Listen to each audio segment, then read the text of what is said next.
with a client who has trauma on something that is not the trauma. Sure, totally. Yeah. Here's a basic structure from organic intelligence that may be helpful. Our nervous systems have as one of their primary functions keeping us safe.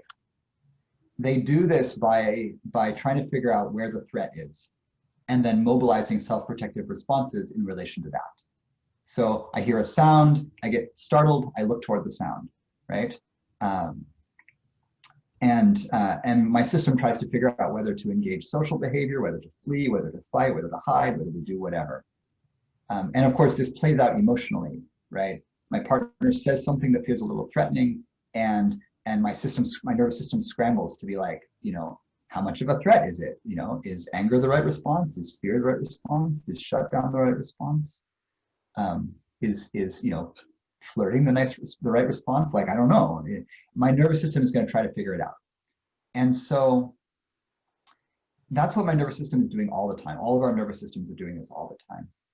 And because of this, there's this piece called negativity bias, where, this is basically my alarm system. For folks who want the neurobiology, this is the function of the amygdala, two little almond-shaped organs in your brain. The amygdala is your smoke detector. When your smoke detector is going off, it's hard to focus on anything else. And so the first thing you want to do is figure out whether there's a fire, and if there's not, turn the smoke detector off. So if the symptom is, that like the smoke detector is really screaming, like I'm freaking out, I can't attend to anything else. And the best thing to do is to figure out that there's not a fire. So when it's like that, when there's a very strong reaction, you can't pull the attention away from it, right? When the reaction is a little less strong though, if I'm like, oh, I'm getting a little upset by this, this direction the conversation is going, sometimes you can say, especially if you know the client well, you might be like, oh, this is what happens when a certain kind of sensitive material comes up, right? And the person's like, yeah, I never like talking about such and such as that. Then we know the smoke detector is going on.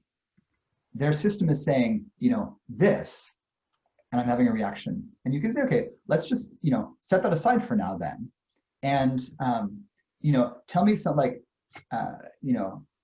you're working from home. Does it feel good to work from home? Like, what's beautiful in your environment right now? In other words, turn your attention to something else. And this was really the big insight that underlies the organic intelligence system, which is that directing attention to the distress tends to amplify the feeling of distress, as I said, and that it can be helpful then to direct attention away from the distress in a skillful way. This is not repressing or denying. And sometimes you have to be skillful with your language because people are attached to their distress. And so, to say,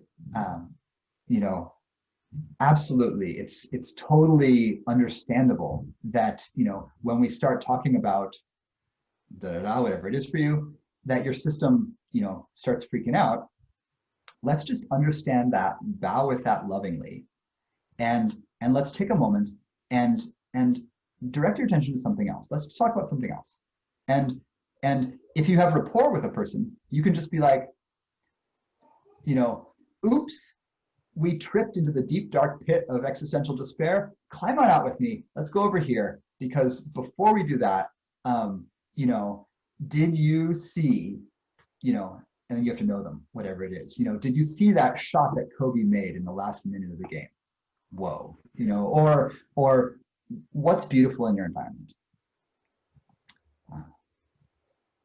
So, Ray just jumped in, helping a client calibrate, right?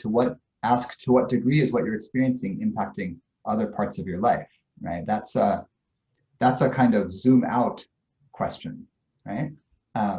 And you can think about all your various interventions, the questions that you might ask, essentially in relation to, are you asking them to move closer to the experience, whether to sensation or emotion or something, in order to understand it more, or in order to contact it, in order to let it deactivate? Or are you asking them to move their attention away from that thing in order to balance their system in the moment? And all we have access to mostly is where we direct our attention. So Yeah. am I looking closer at it? Am I looking further away from it? And that just becomes a beautiful dance. And you can, this is the part, by the way, this is the do this at home part. The practice for being at home for all of us is where is my attention in the moment? So like I can hear my kid playing over there. If my attention is entirely with that, I'll be distracted from this. And that's not very pleasant, right? Maybe I may be like, oh, am I worried about that? Right? Part of what I do, how I compartmentalize is I kind of say like, that's okay, right? His mama is there, they're fine, right? If I can do that, I might be like, oh yeah, this is not a trauma symptom in this moment. I'm fine, I can do it. Like they're good, they're good.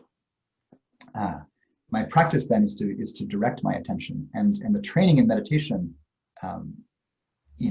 like a training in focus of many kinds, is to learn how to direct my attention skillfully. Mhm.